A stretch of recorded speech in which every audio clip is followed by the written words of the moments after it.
శ్రీ రామభద్రాయ నమః. రామభద్రో విజయతేతరం. శ్రీ రామభద్ర క్షేత్రంలో ఆషాఢమాసం ప్రారంభం రోజే విశేషంగా చాలా అద్భుతంగా పునర్వసు కళ్యాణ మహోత్సవాన్ని చేసుకున్నాం. ఎందుకంటే ఉదయం ఆరుద్ర ఉంది, సాయంకాలం పునర్వసు వచ్చింది. ఈ వారాహి నవరాత్రులు కూడా ఆర్ద్ర నక్షత్రంతో ప్రారంభమై స్వాతి నక్షత్రంతో పూర్తవుతుంది. చాలా విశేషమైనటువంటివి ఈ 9 రోజులు కూడా.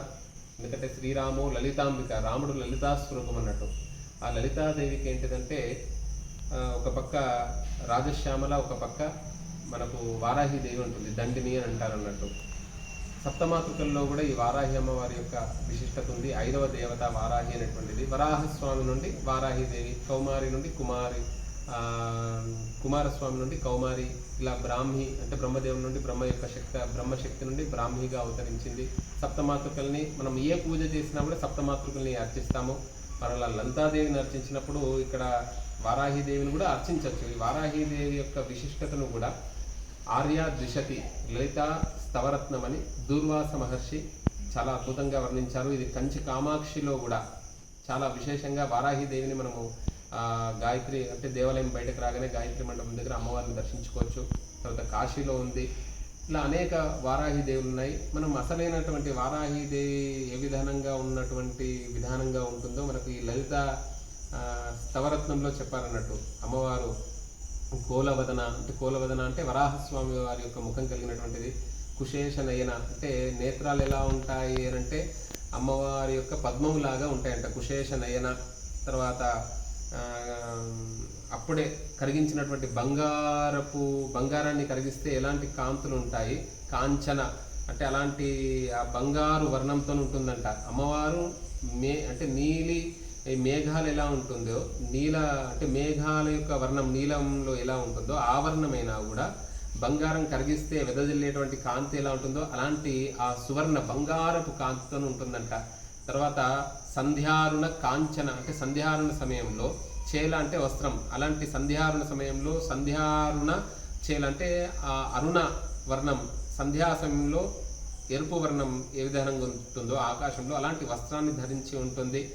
తర్వాత అమ్మవారు ప్రధానంగా చేతిలో హల ముసలాల్ని, మనకు మూకవంచతలో కూడా తాడి తరుపు పీడనని అందులో చెప్తారన్నట్టు.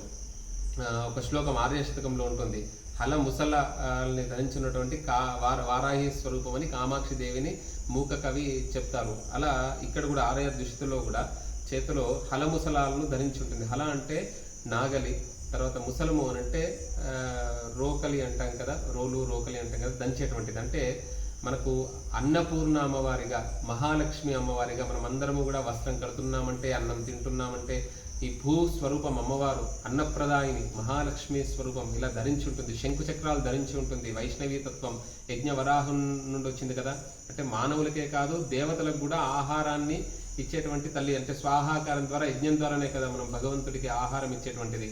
అలా భగవంతుడి దేవతలకు కూడా ఆహారాన్ని ఇస్తుందంట. సకల ప్రపంచంలో ఉండేటువంటి సకల చరాచర జగత్తులో ఉండేటువంటి ప్రాణికంతటికి కూడా ఆహారాన్ని, అన్నాన్ని ప్రసాదించేటువంటి అన్నపూర్ణ తల్లి, మహాలక్ష్మి తల్లి. తర్వాత చేతిలో అంకుశము, పాశ.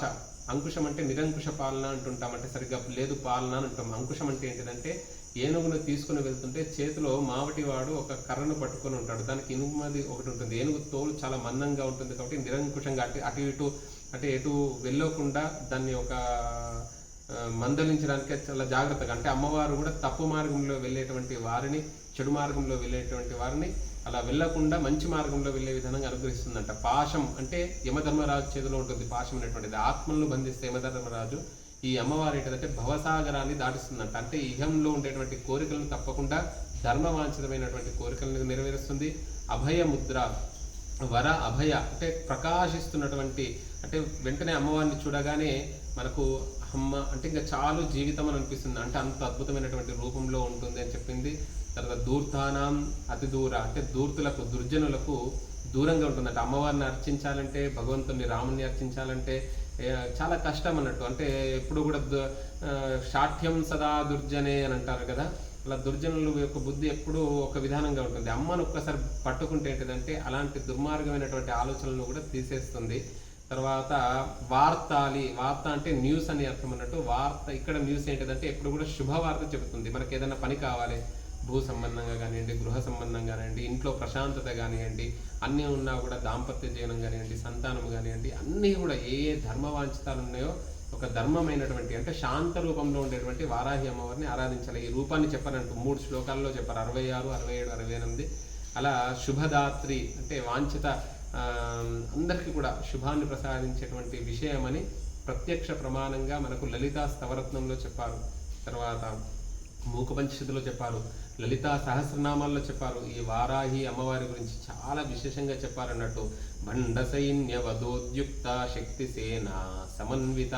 భండ సైన్యము అంటే ఏంటిదంటే భండాసురుడు ఒకానొక సమయంలో అందరికీ కూడా భండాసురుడు దేవతలను ఋషుల్ని బాధిస్తూ ఉంటే అప్పుడు దేవతలంతా కూడా ఆ అమ్మవారి యొక్క ఆత్మవైభవాన్ని దీనికంటే ముందు వచ్చేటువంటి నామం స్తుతిస్తే ఆ అమ్మవారి యొక్క శక్తులే వారాహి దేవి దండనాథ అంటారన్నాడు. పంచమి దండనాథ, దీనికి చతుర్థ్యంతం అంటే చతుర్థి విభక్తి చేసి పంచమ్యై నమః దండనాథాయ నమః అని 9 నామాలను కూడా మనం చేసుకోవచ్చు చాలా విశేషంగా. అలా ఆ అమ్మవారు ఎలా ఆవిర్భవించింది, ఎందుకు ఆవిర్భవించింది అని అంటే ఈ సైన్యాధ్యక్షురాలుగా ఈ బండ సైన్యాన్ని అంతా కూడా వధించడానికి సైన్యాధ్యక్షులు అంటే రథము, గజము, సంపత్కరి సమారూఢ సింధుర వ్రజసేవిత.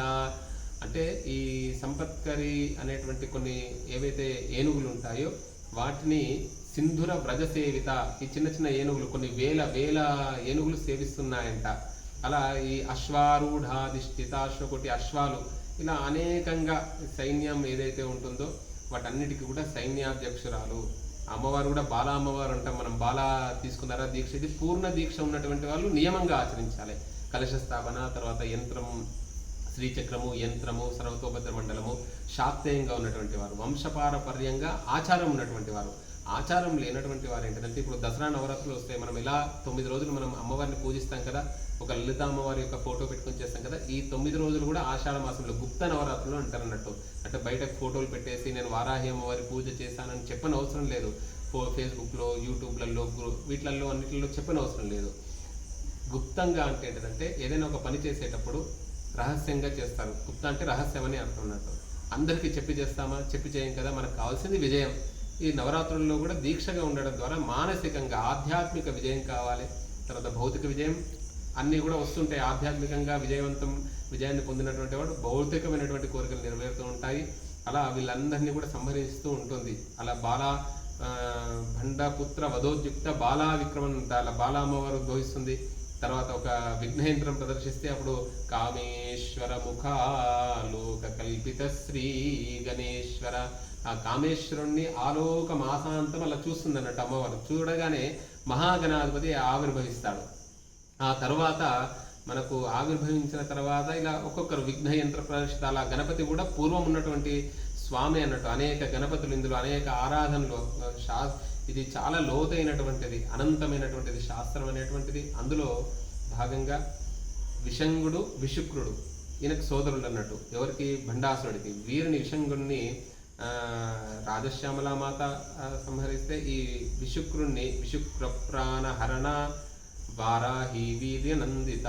అంటే విషబుద్ధులు, చెడు బుద్ధులు అంటే బ్రహ్మచర్య. ఎందుకంటే భారతీయ జీవన విధానం ఒక వివాహ వ్యవస్థ మీద ఆధారపడి ఉంది. బ్రహ్మచర్యానికంటే ముందుగా ఎటువంటి చెడు ఆలోచనలు ఉండకూడదంట. కొంచెము కూడా చెడు ఆలోచనలు ఉండకుండా విషపూరితమైనటువంటి అంటే శుక్రాన్ని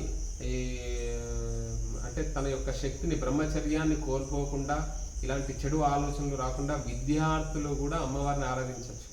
ఇలా ఈ గేయచక్ర రథారూఢ అనే గేయచక్ర రథారూఢ మంత్రిని పరిసేవిత అంటారు. గేయచక్రము అంటే ఏమిటి అంటే నాదచక్రం అని అర్థం అన్నట్టు. సరస్వతి జ్ఞాన చక్రం అని అర్థం అన్నట్టు. లలితాదేవి ఇచ్ఛాశక్తి అయితే, శ్యామలాదేవి మనకు జ్ఞానశక్తి అయితే, ఇక్కడ వారాహిదేవి క్రియాశక్తి. ఇక్కడ కిరిచక్ర రథారూఢ మంత్రిని కిరిచక్ర రథారూఢ దండనాథ పురస్కృత.